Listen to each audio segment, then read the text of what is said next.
Rajeswaran. I humbly call upon the plenary speaker to. I humbly. You are knowledge seeker, it's okay. He is the plenary speaker. No I problem. humbly call upon the plenary speaker on the stage. Thank you, sir. I Please, sir. humbly accept.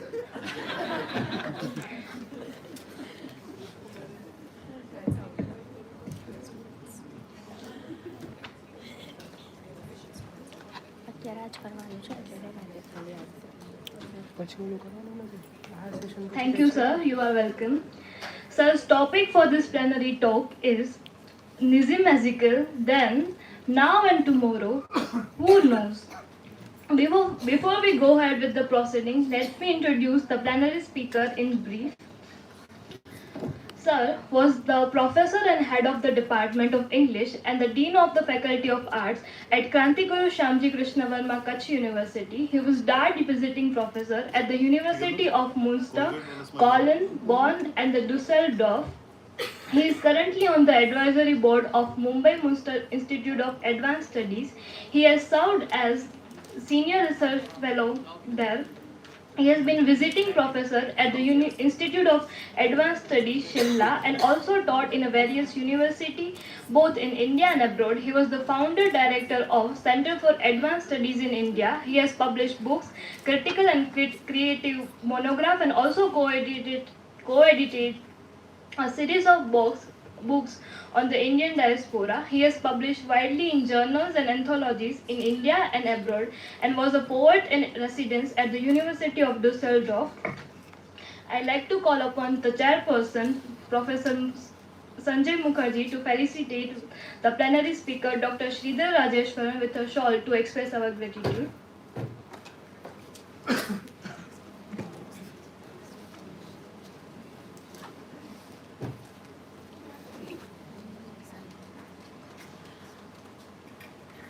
Thank you so much.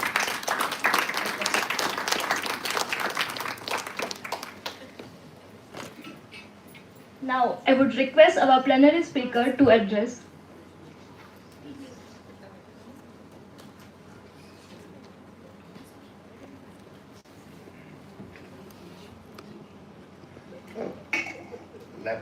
Laptop will sit here, I guess. Okay, I'll try reading from this.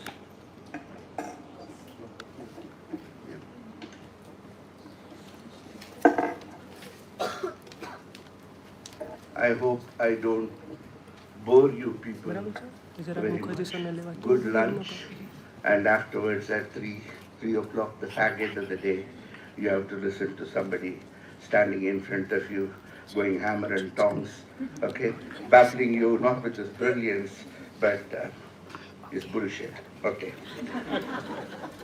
I thank the organizers for giving me an opportunity to be present here with you all, a privilege accorded to someone who is actually is good enough only to look up to the illustrious audience, the greatest scholar on the dais, not to forget the young minds of the future and the inherent knowledge inute waiting to be made manifest. When Professor Sanjay Mukherjee called me up and said all good things about me while inviting me to deliver this talk, I was really touched and thought it had to do with old friendships. But the very next statement that Professor Mehta and Professor Zala too had the same opinion of me made me feel very humbled. My association with this department dates back to the last millennium. I'm not that old, okay? When I walked in to deliver a paper on the sidelines, a back-to-school student desperately seeking to get a toehold, even if not a foothold, into the academic world after a lapse of over a decade. Something nice happened, and I got a lot of love and affection and undeserved respect, which despite me, my idiosyncrasies and stupidities still continue to be bestowed upon. I also fondly remember another episode linked to the department, which too is of consequence. And this, when I was asked by my dear friend, Avdesh Kumar Singh, and the department to deliver the first Lalit Memorial Lecture. I just got married a day earlier prior to the invite, and he told me that for academics, what else could be a better gift? Those days, he was on a scooter and had a soft corner for a flowing blue bush shirt. Zala sir used to replenish me with goodies I can't name of a different kind, and Mehta sir brought entire team of referees for my five PhD scholars, their vivas all done one after the other, a long day's journey into the night virtually. Not to forget the journey time and a travel of 300 kilometers each way. Well, memories of another day. After the initial euphoria of receiving this invite, however, in retrospect, felt that I was slightly hasty in having accepted it for a few reasons, all valid, and this other than questioning my own scholarship on the subject, though I have been with Professor Nissim Ezekiel's work from my college days, which was long, long ago, so long ago, nobody can say how long ago, once upon a time, during my baccalaureate days, the usual suspect and the point of entry being Nissim Ezekiel's poetry or poem, The Night of the Scorpion. The reason for my self-doubt, however, are as follows. I was very angry with Professor Nissim Ezekiel when I was 19 for no fault of his, as I had not even known him then other than through his work. The reason for my being peeved was because he was one of the 3 judges for a mirror poetry competition where I had clocked in a couple of poems and was firmly convinced that I shall win, if not the first, the second. But I did not win even one of the 10 consolation prizes. The other referees were Kamala Das, whom I went to meet in her son's house in Chennai during my master's days, as her poetry too was something I was very fond of, and Dom Morris, unluckily for me, I had no opportunity to meet. As though it was retributive justice, when I had landed in Bombay of the then, Mumbai now, in the 90s for my doctoral program, I met someone who was a student, colleague, and friend who had studied his work in elaborate detail, a certain someone who is very dear to me and a great scholar. We used to go and visit him almost every Tuesday when he was in a care facility in later years, diagnosed with Alzheimer's. He never knew his name, but liked his customary chocolate mousse, which we used to carry, and did hold surprisingly crystal clear views on poetry, which was the only conversation we have had. The momentary flashes of brilliance, the intrepid bird watcher who looked to the sky and loved the ones that flew, who was equally passionate about the ones on 2 feet with whom he sought to fly, had immortalized in his verse all what he considered sacrosanct and accorded primacy to the word that alone to him was a certain good. In short, Nissim took flight on the viewless wings of poesy, even in that state when the squares of his mind were emptying and the body closing out. The second reason, of course, is the diffidence of having to talk in an academic forum after more than a decade, with few exceptions on the rarest of rare occasions. Classrooms are something I'm comfortable with, being in love with the proverbial chalk, good white dust on black shirts, the hand being the duster, also old thoughts when young and vibrant voices from the front row teach you new knowledge.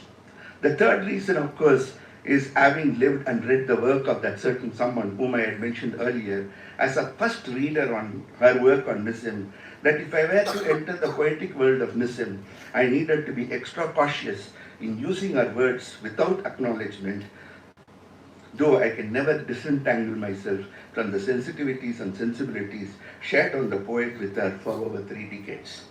The fourth, another significant reason, being the so many scholars having already worked and made significant contributions, and while I may stand on their shoulders, would I be able to do justice to all of them, or would I dishonor them and their subject they had spent a great deal of time studying, and accorded him a place as an integral figure of as modern Indian poetry in English's father. Here I would like to apologize to the 6 speakers before. I was here, but I did not take your session deliberately because I did not want to poach on your ideas. And I looked at the title, and some of you were talking on Nissim, Ezekiel, because you would have gone out and said, I said this already. But then, fear is not to evade as love is to pursue. There was no question of fleeing from the poets, the unacknowledged legislators of the world, as their strong feet usually followed and followed after with unhurrying pace, unperturbed grace, deliberate speed and majestic instancy. They beat, and a voice beats, more instant than the feet. All things betray thee. Nissim, the human, the man behind an art. Nissim was born on 16 December 1924 in Bombay in a Beni Israeli family, an ancient Jewish diasporic community. The Bene Israeli, sons of Israel, lived primarily in the cities of Bombay, now Mumbai, Pune, Karachi, now Pakistan, and Ahmedabad. They arrived in India nearly 2,100 years ago after a shipwreck stranded 7 Jewish families of Judea at Nowgaon near Alibag, just south of Mumbai. The next arrivals were in the 11th and 12th centuries and later in the 16th and 17th century. The native language of the Bene Israeli was Judeo-Marathi. His parents were educationists. His father, Moses Ezekiel, taught botany at the Wilson College, and his mother was a school principal.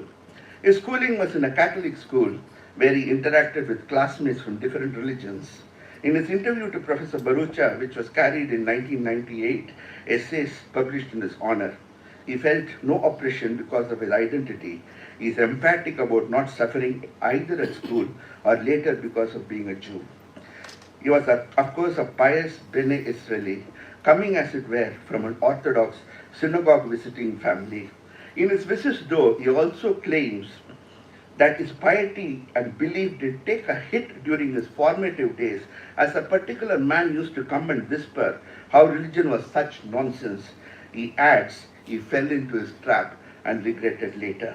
One could attribute his agnosticism, rationalism, to such experiences that created the space for the Marxist philosophy of M. Roy, if one were to subscribe to the view, the child is father of the man.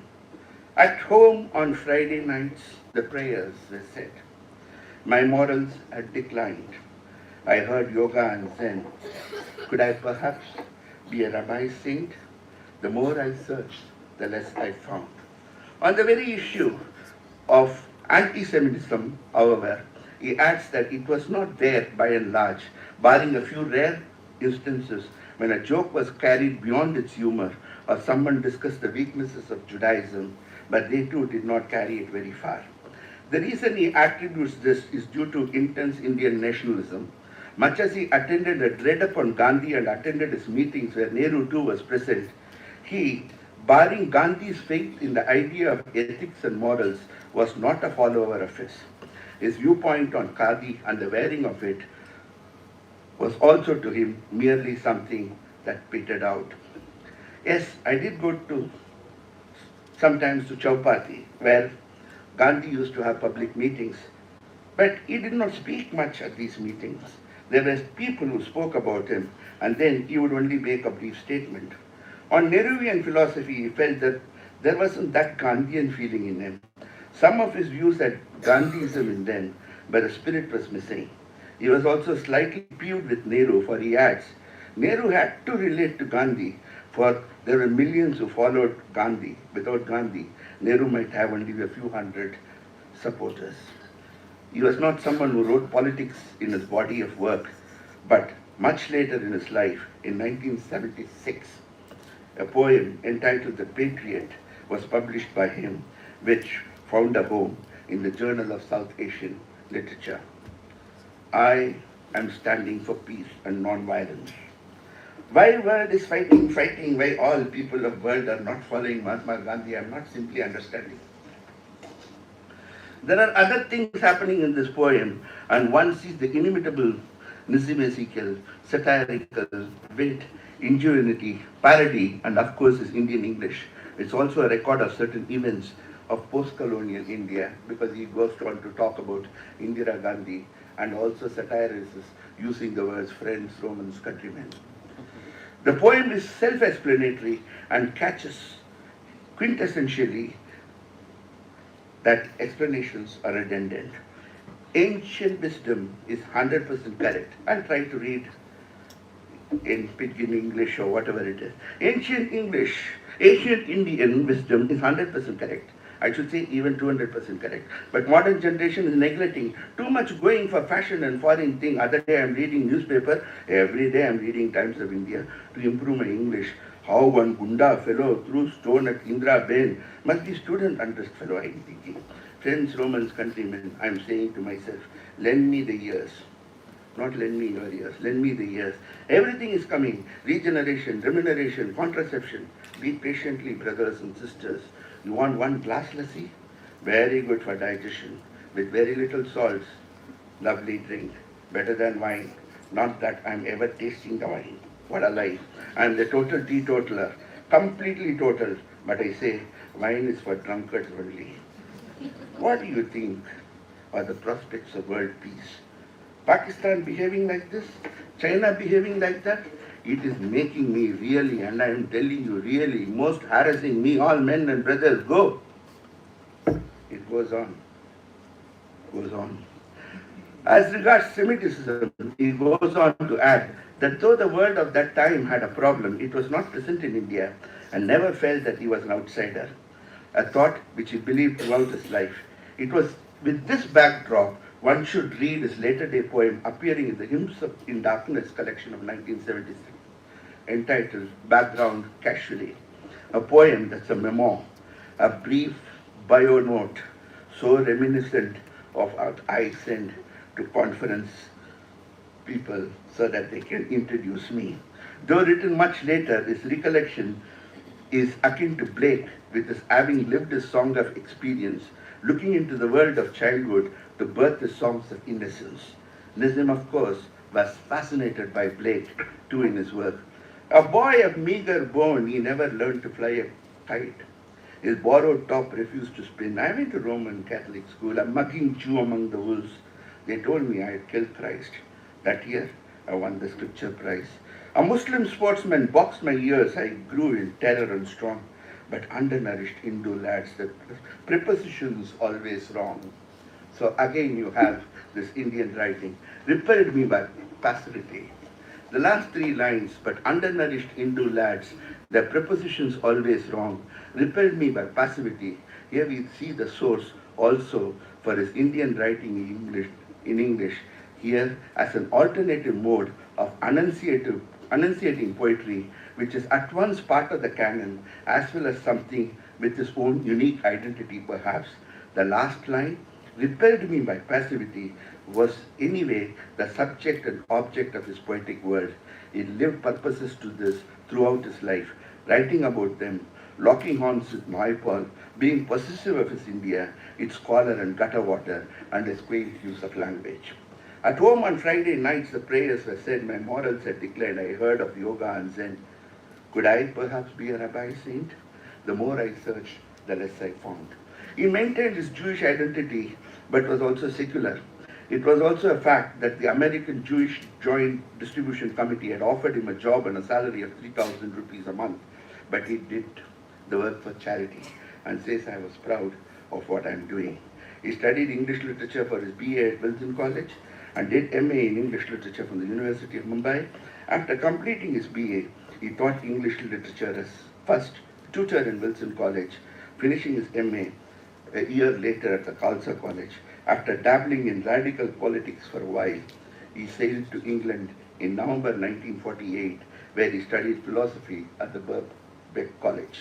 After 3.5 years stay there, he worked his way back home on a ship that was going to Indochina.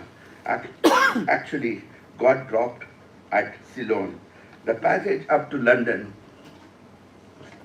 stay initially was all thanks to Al-Kasi, who paid for it, and later the publication of his books of poems and the return to India is thanks to Krishna, his friend, who paid him 10 pounds for the same. Nissim is beholden to both and singles out in his interview that 10 pounds was a lot of money to poor Krishna and a lot of wealth to a man like him living in a basement flat in London and being in Grub Street. The journey back was momentous too, as passage was paid by scrubbing decks and washing clothes, and food was free.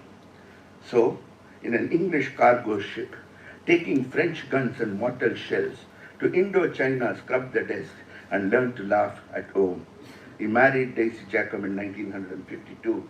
He had 3 children, Kalpana, Kavita, Elkanah. The poet had arrived, a time to change.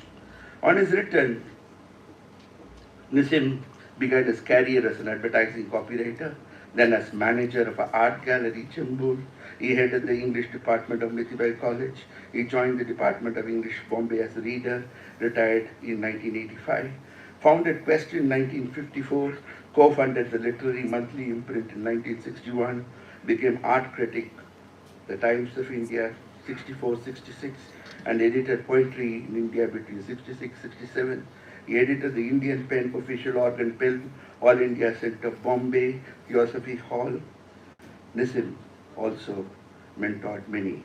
The reason he says is there are 2 kinds of people who react to a creative piece sent for publication. The ones who don't notice you, and the others who are genuinely interested in poetry, who say that they would read it and give their opinions if you are desirous of the same. I chose to be the latter, he claimed. Part 2. Nissim and his world of poetry. To a poet, the art of poetry is serious work. To every poet who even dabbles in it, there is a need to engage in a lot of meditation on the word and structures, the way they are formulated, what is being aesthetically conceptualized, and how such conceptualization, which has of course ideological underpinnings, are achieved through such structures, what we call aesthetic achievements, become important and integral to an aesthesis that memorializes and responds. Heidegger. Nissim would be ironical and smirk about some of the metaphors I've used to describe his work, and this as regards the romantic and imagistic poems. The viewless wings of poesy, of course, is later romantic. And Hound of Heaven. I love that poem imagery. I always use it whenever I get a chance, though I have to appropriate it out of context and fashion it and say it is naturalized, because one of the most beautiful poems I've ever read. It would be visible when he analyzed the poems, how his constitutive conditions and the tradition he at once becomes part of and wants to blast out of his continuum did not lend itself to a naturalization of structures that were known for solipsism of perception, for the one, or merely the excellences of craft, albeit they be immortal, as in the lyrical eye of Tennyson in memoriam, or overtly the imagistic pursuit of the hound for the other. Yet the hound chases Nissim too, but he runs behind the word in search of a newness that would bear the weight of historical shifts that time and space have undergone. In short, bear the weight adequately to provide a new poetic that is at once and at one level part of the canon precisely, part but also another because it emanates from the other, the colonized. The shift, of course, is from British poetry to modern English poetry. Useful to recollect here or recall here what I just cited a little while back as aesthetic conception and aesthetic achievement, loaded form and content, both terms used here as analytical categories strictly and as they are indissolubly linked to each other. He was a modernist who rubbed knuckles against the grain and quite aware of the contribution of the great moderns.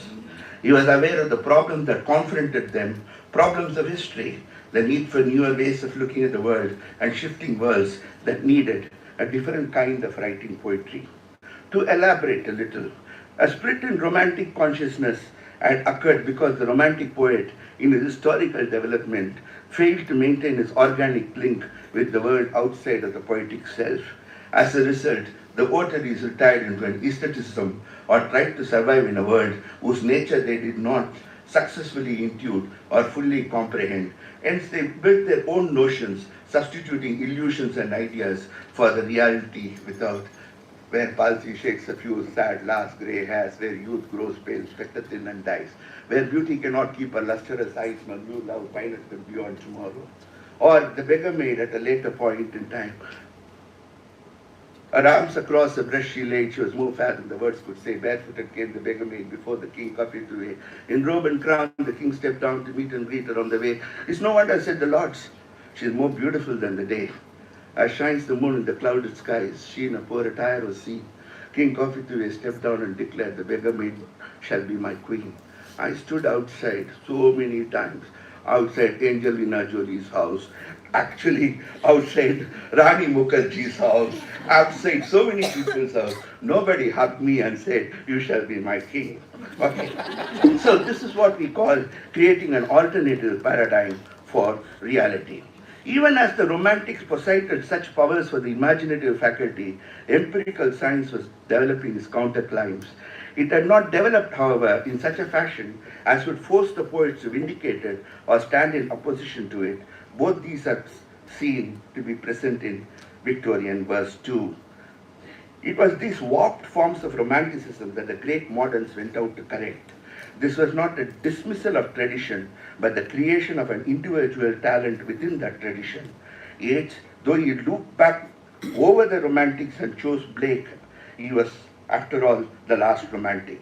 Their purpose was to lock horns with the placid, formless, weakless, derivative romantic verse, stamping the poetic atmosphere of the times, and postulate new terms for poetry, which would realize it as a taut, forceful utterance, emblematic of the times.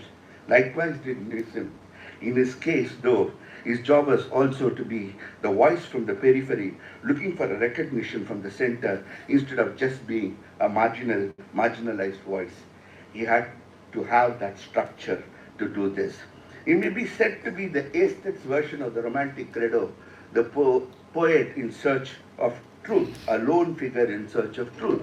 He was a modernist, but did not take all of it. Yet harbored certain things in modernism, what he terms modernism's madness. He goes on to explain, just because you don't have rhyme, therefore any line can be 2 words, 3 words, 7 words, 15 words. It does not matter. I would say no. 2 words or 5 words or 9 words, but it should have some relationship to what the words are saying, not just the arrangement of words. So I would not like to write the madness of part of modernism. It happens in painting too, as well as in acting on stage. I saw a modern Australian dancer when I was in Australia, and I was told by my friends that this is an Australian modern dancer, and I really believed it. You should go and see it. I went, and for 1 hour and 30 minutes, the dancer just moved like a robot. Nissim Ezekiel's poetry may be divided into 3 parts. Okay, this is my saying because all great scholars have divided it into 2, okay, including King. Early poems 1945 to 48. I have the time. Yeah. Yeah.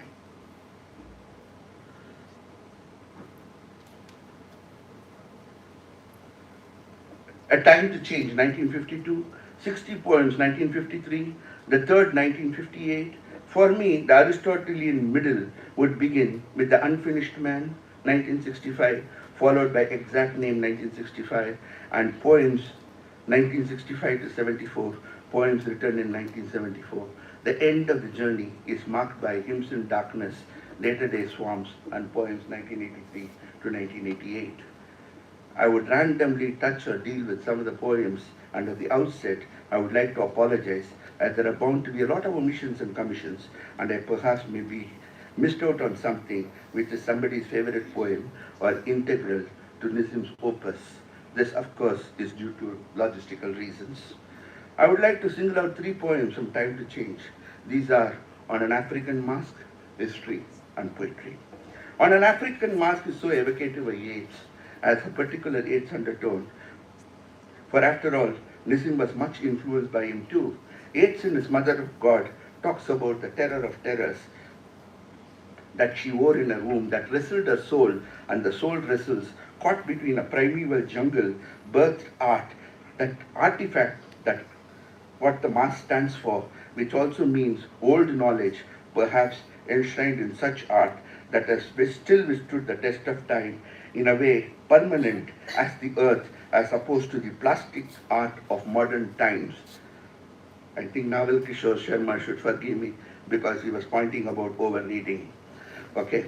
The double horror here is, of course, primitive earthy energy versus what can be branded almost a fad. The mask for the poet evokes a muffled noise of dialectical oppositions. Catastrophic eyes and passion of mind and art move him to contest the plastic that is prevalent and sequence equilibrium of art, informing himself as to what he must do to change now that the time has come, both for him and the larger world. The deliberate architectonic patterning of the great pattern in art makes him counterpoint history and poetry. There is yet another person who did this in the sense earlier. Uh, Edmund Dulac's centaur is poised on its hoofs, monitoring the rape of Leda in the Mother of God, the latter standing for history and the former for poetry. Here it is the other way round.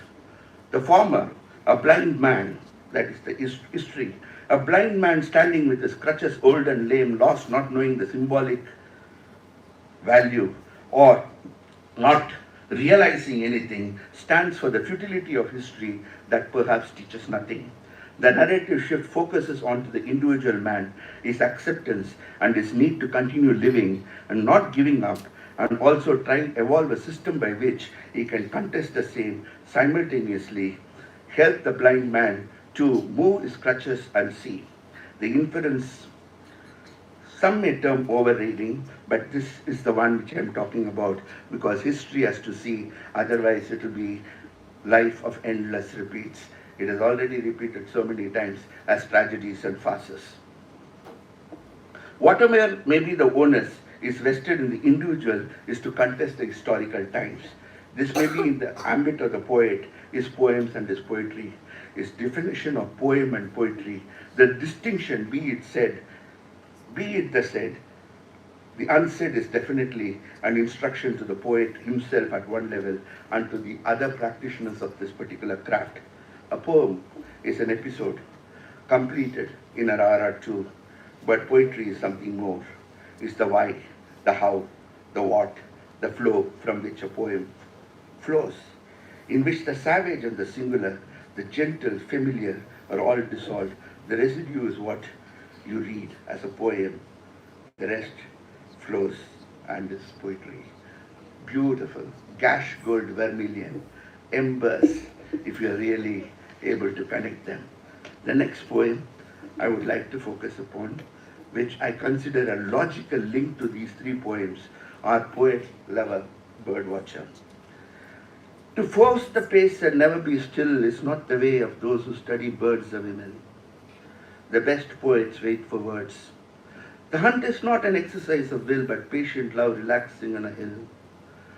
To note the movement of a timid wing until the one who knows that she is loved no longer waits, but risks surrendering. In this the poet finds his moral prude, who never spoke before his spirit moved. This extract should suffice.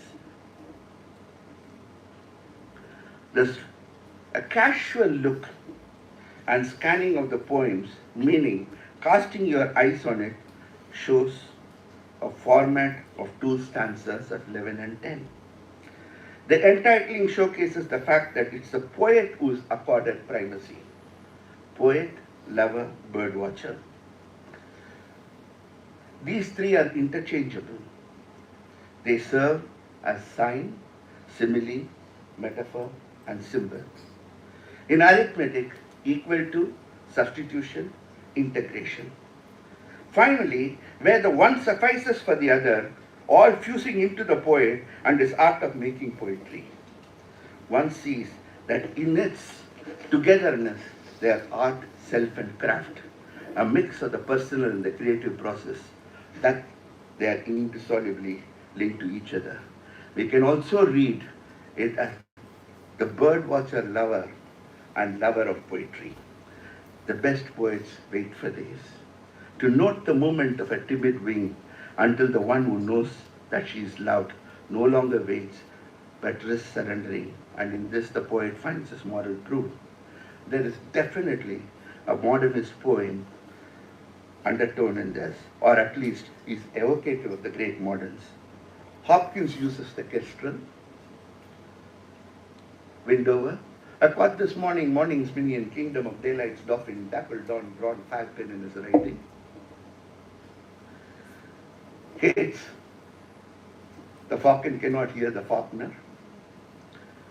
Ted Hughes, I love Ted Hughes here in this particular context, though it's a poem at 1960. Hawk roosting. Simple analysis, one line. Bird is equal to nature, is equal to God, is equal to dictator.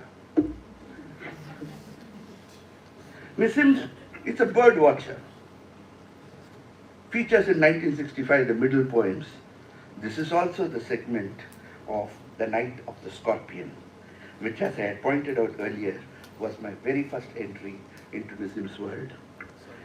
In this one poem, Nissim may be said to have fully captured the ambience and quintessential behavioral patterns of many people all around. A child's mother gets stung by a scorpion that vanishes behind a sack of rice. The peasants arrive as a swarm of flies invoking God 100 times.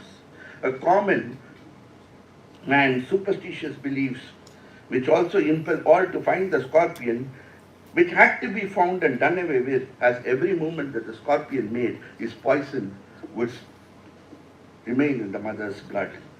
Superstitions galore that move from this world to the next birth.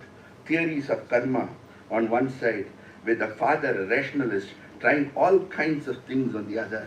My father, skeptic, rationalist, trying curse and blessing, powder, mixture, herb and hybrid. He even poured a little paraffin upon the bitten toe and put a match to it. How inhuman.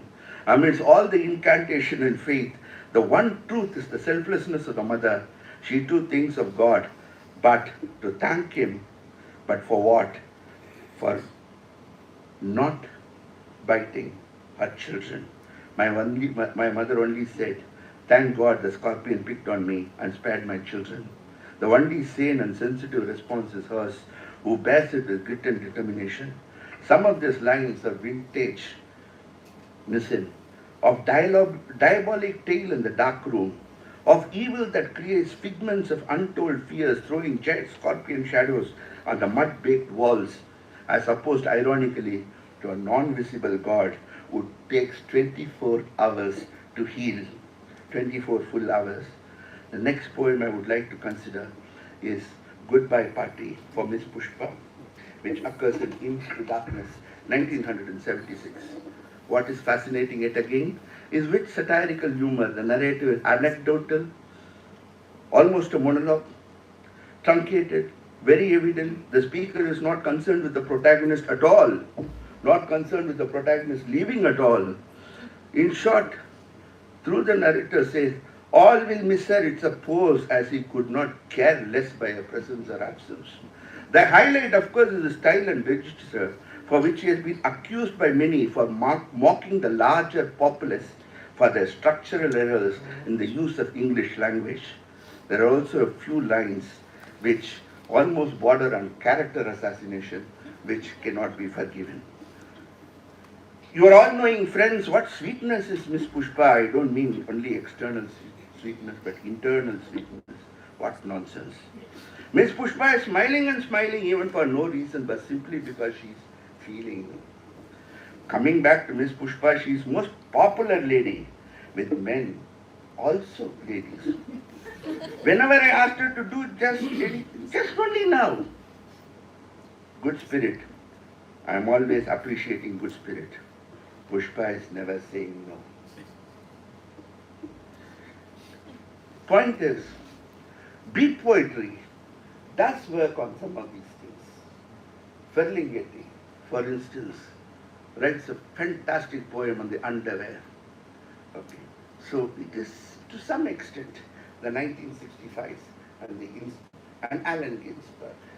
How so? You must also understand that he was a professor of American literature, William Jacob scholar notwithstanding. The poem, Professor, for the last part, I will need 15 minutes. Okay? So, do I do one or two more poems? Okay.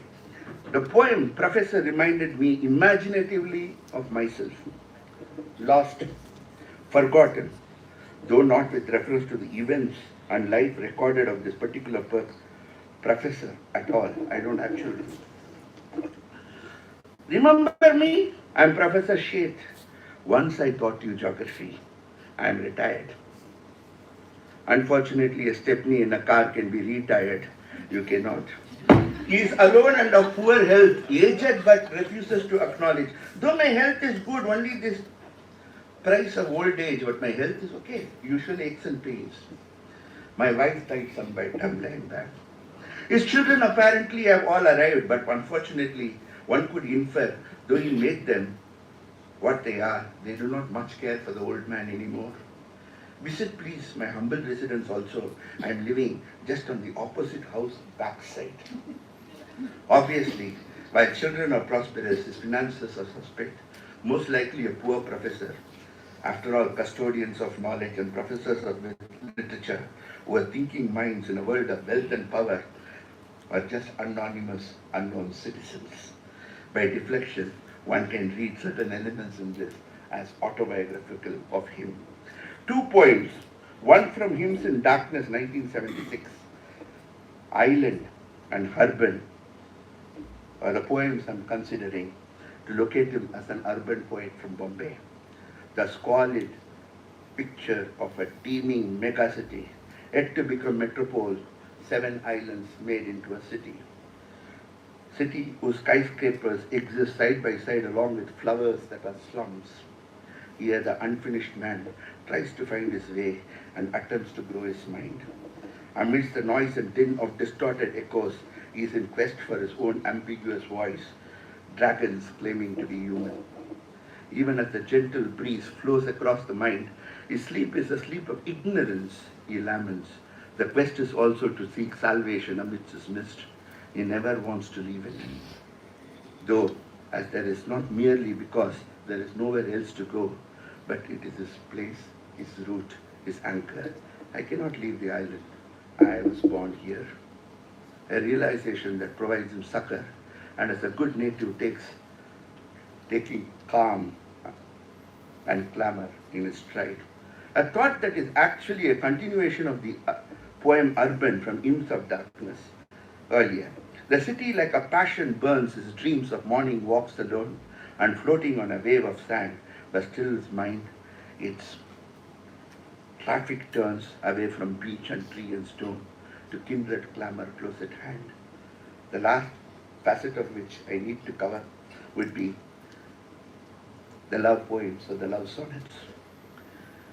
Nude's 1978 is a series of poems written by Nissim Ezekiel that emerged in the late 1970s, which were later included in his collection Hymns in Darkness. One could read this as also an extension of Nakedness 1 and 2, which featured in the earlier 60 poems. The focus is on relationships sexual and oscillates between the pathetic and the tragic. The theme may be sexual and carnal, but the thing is between pathetic and tragic. I don't know how, with Professor Mehta and others sitting in front, I cannot give you an example. Draupadi's Vastraharan is tragedy or pathos. I want to ask you, Karna's killing is tragedy or pathos. There are 14 sonnets. One must remember that the sonnet by nature is a form of the poetic genre of love. Spenser, Shakespeare, Milton, Barrett Browning, and Yeats, just to name a few, have all contributed to his logical evolution. Their aesthetics consistent with the times. Petrarchan and Elizabethan would be the two variations as far as stanzas are concerned. Sonnet 1 in Nudes begins with the lines, "This body has a name, or the name has a body. It's not a subject of love, but form and art which I am absorbed. For her I am the same, possessed and possessing." In Sonnet 2 he says the verbal and the visual join in her. Sonnet 4, sensuality, graphically expressed The graphic play with the word sensuality, which is stretched out across the page, conveys a languorousness and almost a tactile feeling to the reader. Here it is definitely Keats who made the intangible tangible, the nebulous palpable, the abstract concrete. The sixth sonnet in this grouping lists the reader from nakedness to nudities. At first, the difference did not interest me at all.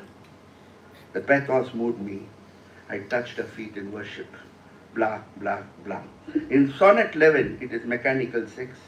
I counted 200 thrusts, then fell upon you waking. When you called, I want to sleep. I slipped off. It was mad to count. Sonnet 12 is irony, with the next one talking about love, sex and money. This is Bombay. In the last sonnet, one can sense the fear of flesh. He finds himself at one level, the artist of the nude, who cannot draw, cannot differentiate art and erotica, grounds all in desire and saying, this is me. Naked scene, nakedness, named, flawed in detail. My last part. This is the title. Nissim Ezekiel, then, now, tomorrow, who knows? The most important part of this is the exclamation mark after the word who knows. I repeat, Nissim Ezekiel, then, now, and tomorrow, who knows?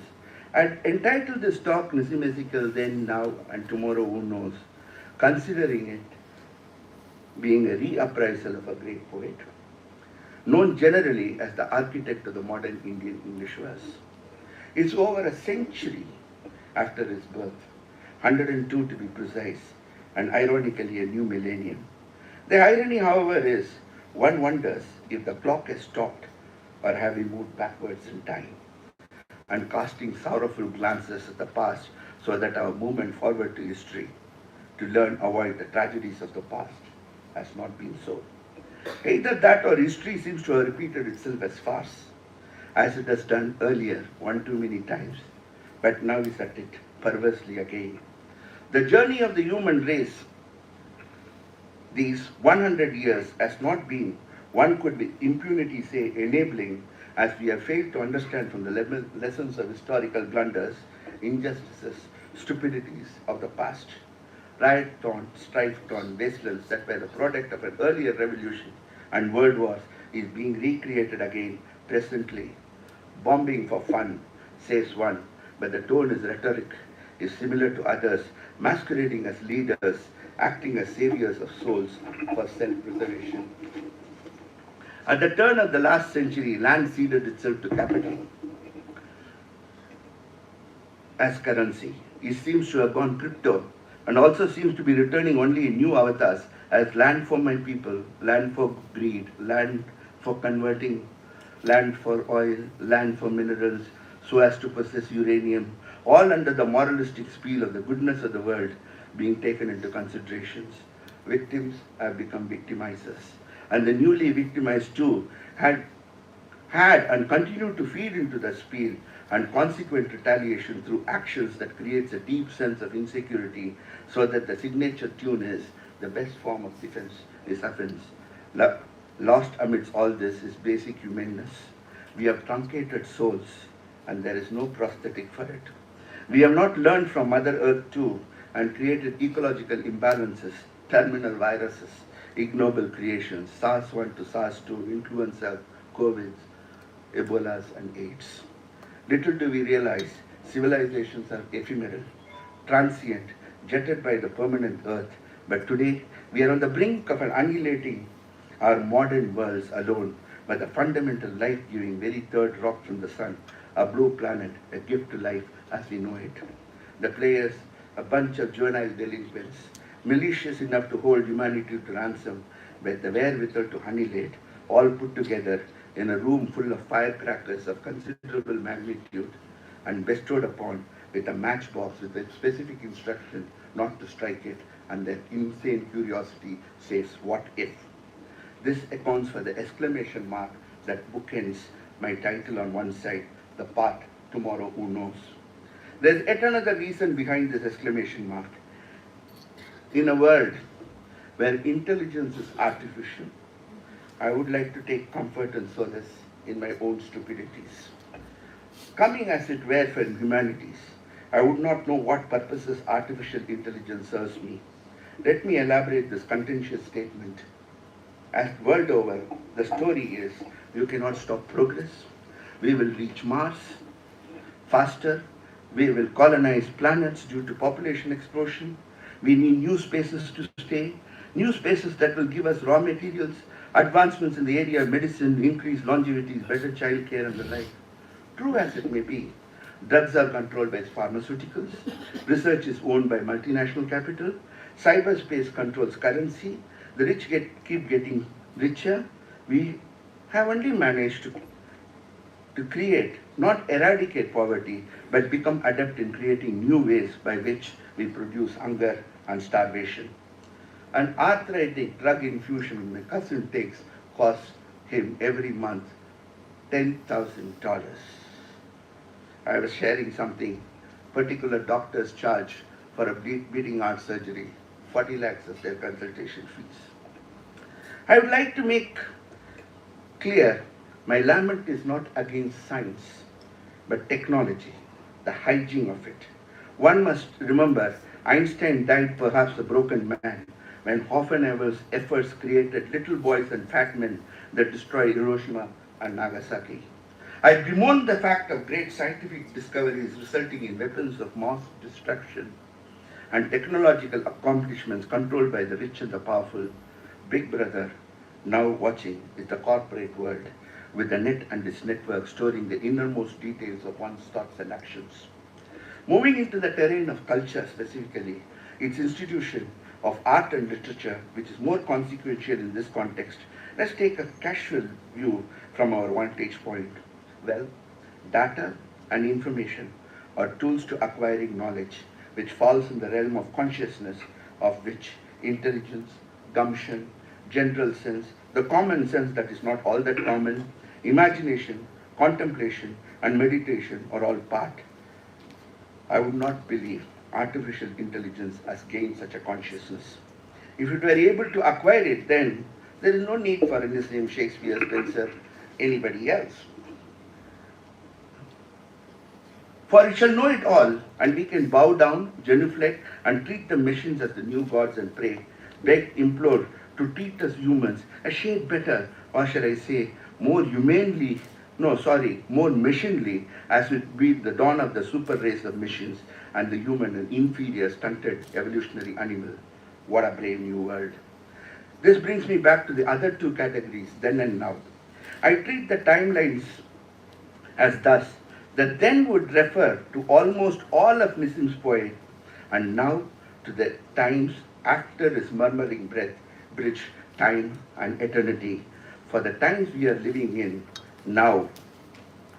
And what has necessitated a reappraisal too is to find its value and worth for the present, a present that has completely metamorphosed itself into a world which he may not be quite familiar with at all, for after all, his mind was giving way in the last decade of the last century of the old millennium.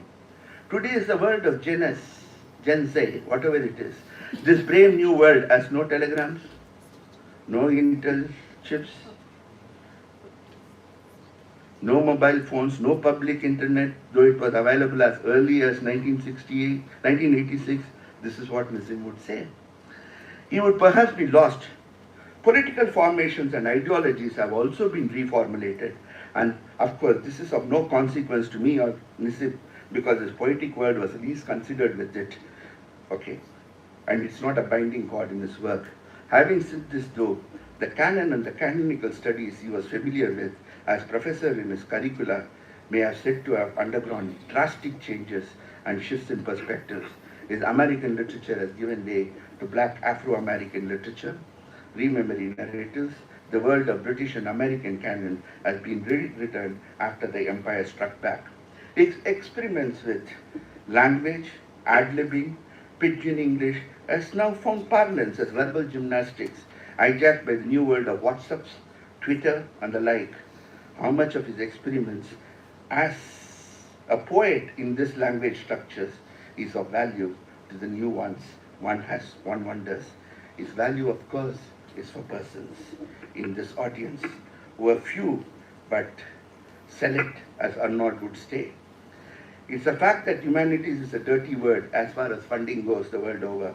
When I say I'm a student of English literature, the usual tongue-in-cheek, which makes me the butt of their jokes is, well, it's all right, but what do you do for a living?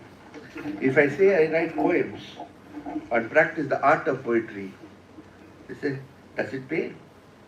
In the hearts of hearts, there is a sense of self-abnegation, aggrandized further by the fact of being one who is not even a good poet and makes no money out of it. But that is not the case with Nissim. Now to the first part of my title, the then. I would here contain the entire body of Nissim's work from 1948 to 1988. His formative years prior to that shaped his mind, and thought for his poetry is obvious. You knew that was his vocation, his passion. This period is markedly from childhood, teens, and young adult. The backgrounds that shaped his thoughts were due to exposure.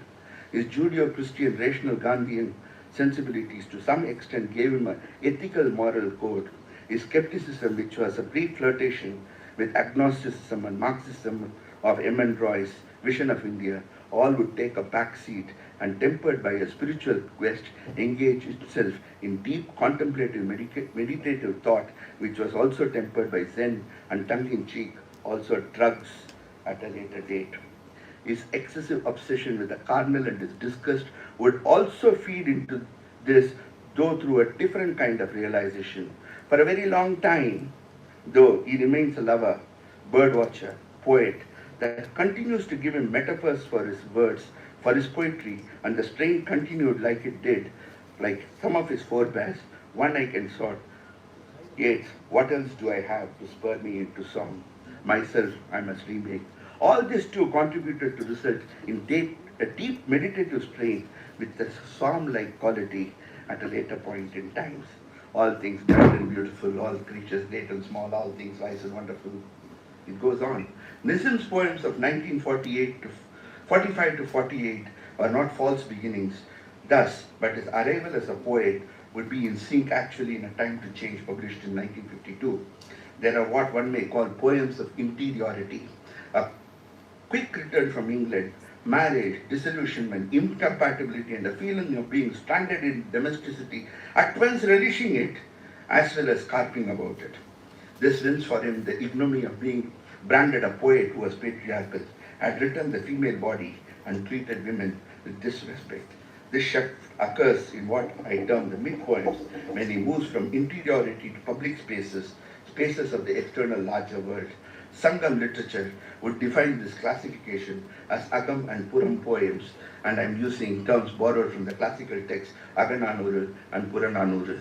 This also brings in the period of arrival of craft, of art and self, the dancer and the dance, which cannot be separated. The makings of really a modern Indian poet writing in English is a product of this period, which to him was not a fad, but born out of lived-in experience, both as a person indwelling amidst it and as a professor, and his multiple other roles, including mentoring, nourishing of other poets. The interpersonal situations he had to negotiate in his plays and his links with the theatre also feeds into this process. His later forays are part of a logical end to this quest, the seeds of which will take firmer root every time he revises and reinvents his poetry as per the requirements of the constitutive conditions of the time. He was, of course, thus purged between modernist, colonial, structuralist era and the postmodernist, post-colonial, post-structuralist era. At the end, he visits his Plato's caves. Plato did not want a poet, writes hymns in darkness, moves to Psalms, experiments with Greek words, and writes popular songs for Nandu Bende. Also reconciles his conflict, news, and nakedness. Will he survive? Yes. He and his work shall, in some form or the other, perhaps pointed out from afar as secluded royalty, perhaps as someone who sang of human unsuccess in a rapture of distress, in a dark room in a light-hearted vein, or hibernating in the shelves of some library, but a few select people wanting to know how the humans lived and wrote at a given point in time will dust the covers of his work as the sum total of history is all said and done, contributed by the cumulative mass of humans who sang and wrote, poets, the unacknowledged legislators of the world. Or be scattered among 100 cities and be punished under a foreign code of conscience. A man who reinvented himself, his beliefs, time and again, searched for new metaphors for his work, and yet ultimately remained an unfinished man, partly in exile from himself, partly in prison of his own, a tireless social human being, destined to know defeat, living in a dark room with dark thoughts, but not losing his perspective in the midst of universal darkness, standing grimly in his own light little, till the current of his feelings failed, and life said, peace silent. On that note, thank you for being here.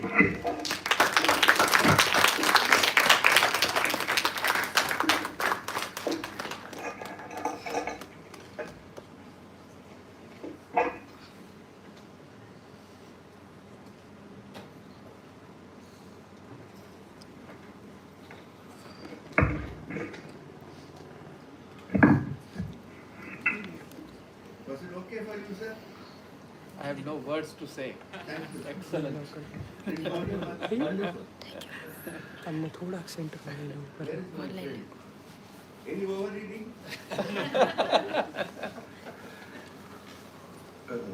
I will have a few words to say, with all of your permission. When we conceptualize this conference,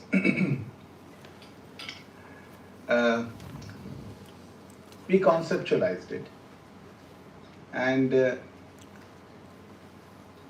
the funding agency wanted element to do with something Indian. And we realized that two of the three poets whom we have here, Keki Daruwala, Jayant Mahapatra, they have left us. And if we want to, as we have all studied, we meaning our generation, when we studied Indian writing in English and poetry, the starting point was Ezekiel. We all know that many of us, for example, Kalidas sir, even Sridhar, Mehta Sahab, when they had entered Eng-lit classroom, it was mostly Eng-lit, literally speaking. English, Irish, Irish and English, not even Scottish. And then came the new literatures. Okay, the first new literature being American literature. America by then started having funds. Canadian literature joined. And with certain people like old teachers like C.D. Narasimhaya and others came in maybe through the back door or maybe through windows or skylights, not even a back door. This thing called Indian writing in English. And obviously when something new comes up, long years of training, concept condenses in our mind that is this literature, are we supposed to, there is something also called familiarity breeds contempt. घर की दाल मुर्गी बराबर, घर की मुर्गी दाल बराबर. Okay. Yeah, she is a vegetarian. Now, when we, cutting the whole story short, when we conceptualized this conference,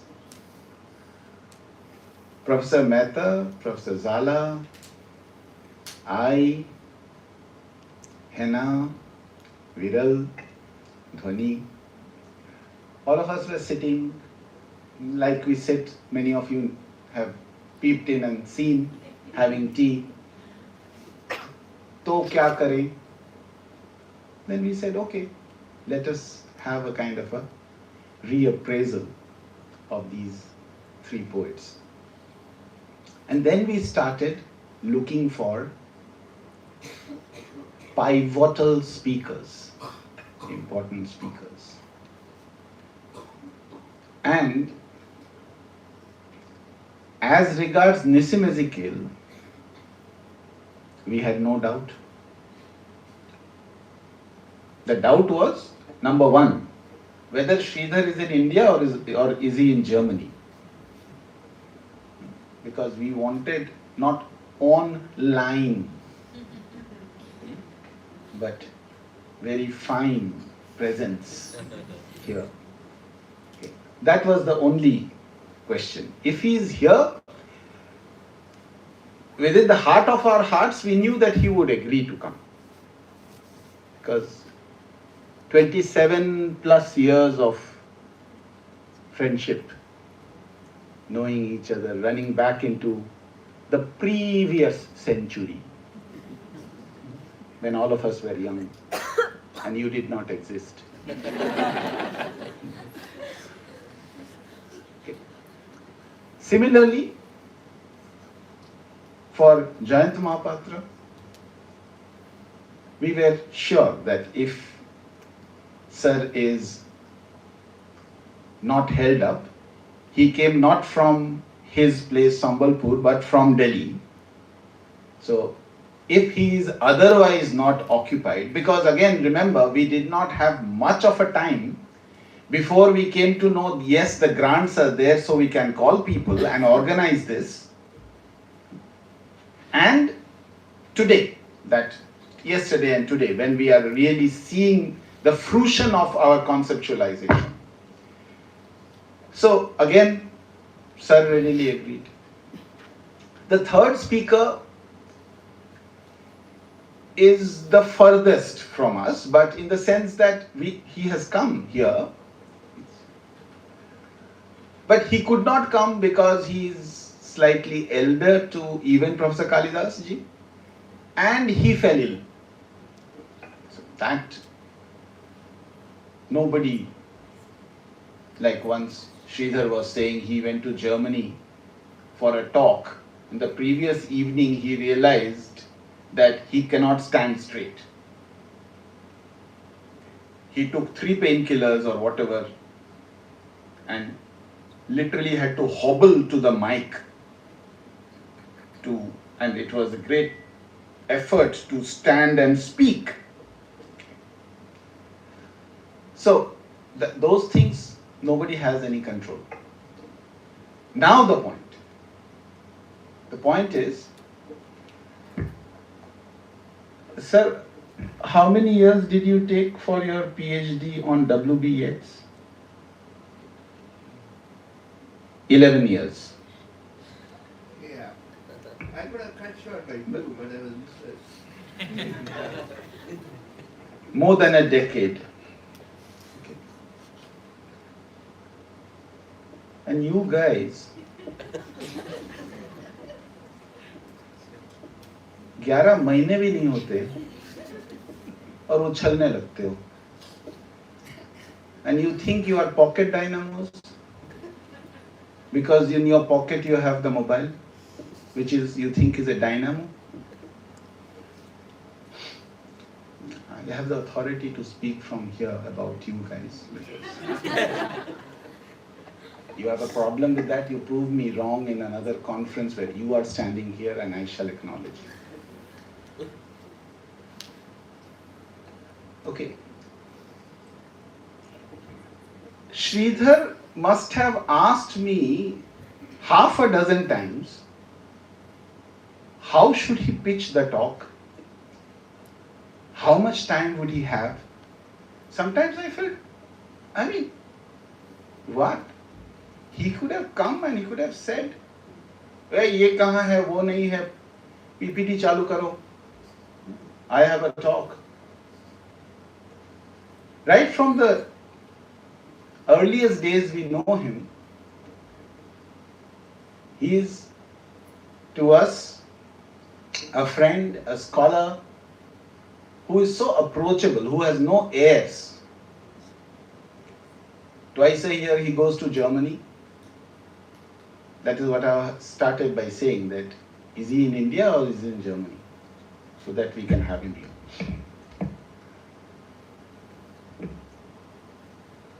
Grounded scholars knowing what they have to do, taking time in doing. And here we have many paper readers who are writing papers till last night for today. And I'm not going to comment on their papers and the quality of that. That would be. We also discussed, Professor Mehta, Professor Zala, that if you want to test yourself, send your complete papers to us. Send them. Saurashtra University multidisciplinary research journal founded by Professor Avdesh Kumar Singh, VAC, which means discourse, with an ISSN number, is available with IQAC Saurashtra University. Since last 2 years, IQAC has been offering it to the 29 departments on the campus that let us bring out a special issue on dash subjects, say nanoscience, physics, this, that. There is an IQAC grant for publishing. ISSN number is with us, and no department, people have, I know Human Rights Department have come and said we can publish. And if we had said that if you can publish, you will be the guest editor for that issue. Physics Department promised us. As of now, nothing has materialized. So, go back, revise your paper. From this podium, from this stage, very, very humbly, we will be requesting Sridhar for your paper, if you agree. To Kalidas sir, Jhala sir had such a beautiful overview. If sir, you can write that down as a paper when you gave the concept note, when you introduced the. So, Sharma ji, 60,000 words के novel बनते हैं, तो आप 8,000 words के लिखोगे, 8,000 sir देंगे, 8,000 मिश्रा साहब देंगे, 8,000 सर देंगे, 8,000 मेहता सर से हम मांग लेंगे, भले पोएट्री पे नहीं काम करते हो, फिर हम बोलेंगे सर कीजिए ही, क्योंकि अब ब्रूस किंग याद आ गया आपको, तो बाकी बहुत कुछ याद आ जाएगा जब सिर्फ आप पोएट्री पढ़ाया करते थे. तो 8,000 सर देंगे, तो सब ने दिया तो शर्म के मारे मेरे को भी देना तो पड़ेगा ही. फिर हमारे महान जूनियर्स, एक उधर बैठी हुई है लास्ट बेंच में, एक इधर फर्स्ट बेंच में. I don't know the difference between the two, but anyway, उनसे भी मांग लेंगे.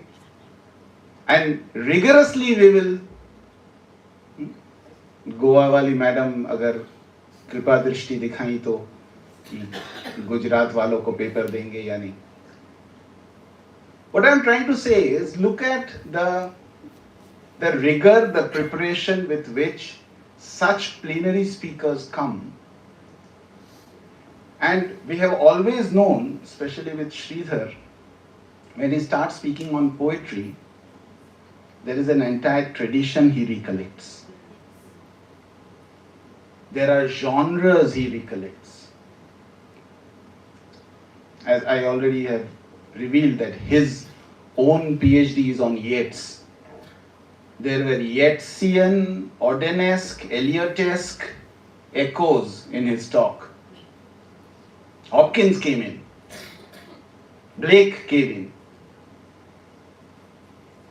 Sangam poetry, A.K. Ramanujan. Sangam poetry was much before A.K. Ramanujan. That came in. Kamala Das came in.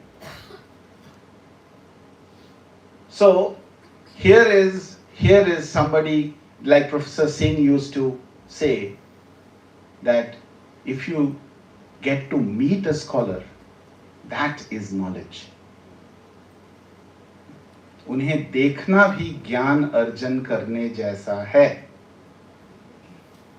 This is what we wanted. We conceptualized that we have been lucky many a times to listen to people like Kalidas Sir, Sridhar, even Harish Trivedi, who was supposed to come. But आप लोगों का क्या होगा? Dash dash. So we had thought actually. Naval was so ready to come.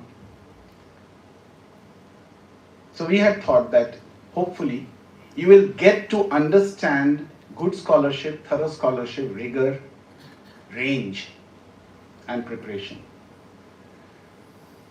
This was our purpose.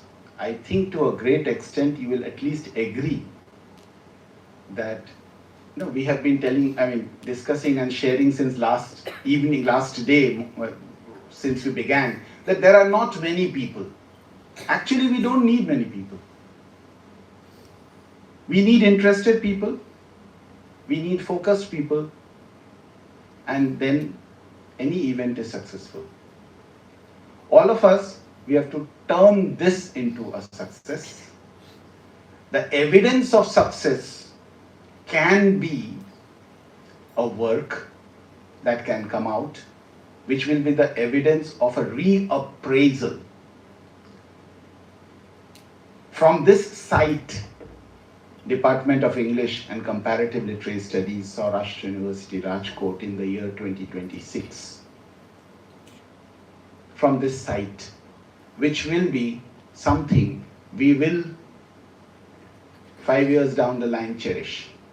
So it's I don't know if it sounds very ambitious to you, but it is a plan which was also not just as a footnote when we had conceived this.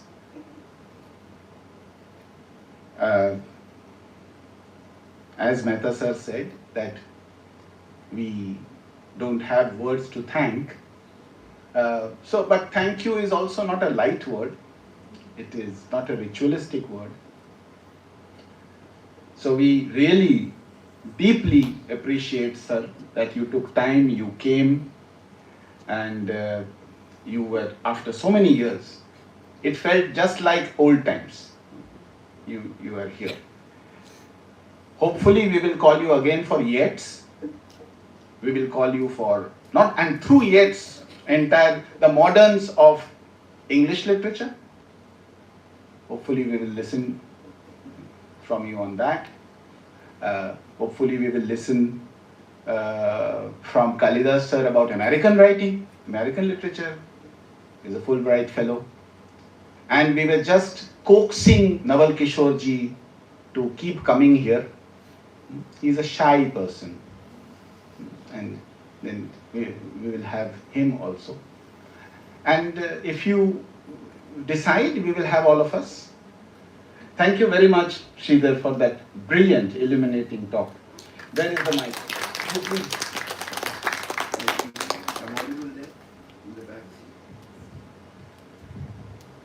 I'm really humbled. Okay. I did not deserve any of this, to be honest. The image that should come in front of you is a donkey which walks the path for 40 years will go the same route. That's all I've done. I've not done anything much. But I'm beholden unto the faculty to Mehta sir, to Zala sir, to Sanjay. I don't call him Sanjay sir because I'm used to calling him Sanjay for a very long time. For inviting me here. As I said, I have not delivered any talk in India for the past 14, 15 years. I deliver only talks for Bombay University. So there was no question of me not coming down here at all. But I told you that I was slightly difficult coming down here, whether I'll be able to do justice. Because the more people love you, it becomes very difficult to live up to such reputations. So that is it. Thank you very much. Thank you all. Do we have some time for interaction if people want to interact? Yes. What time do we have the film? At 5. 5. Sridhar is here with us the whole of tomorrow also. So, and so he is, and you can meet him in the lobby outside there, interact, ask questions. Absolutely. But if one or two very pressing questions, anything very, or please allow yourself to take in, absorb the topic, and then you can come up.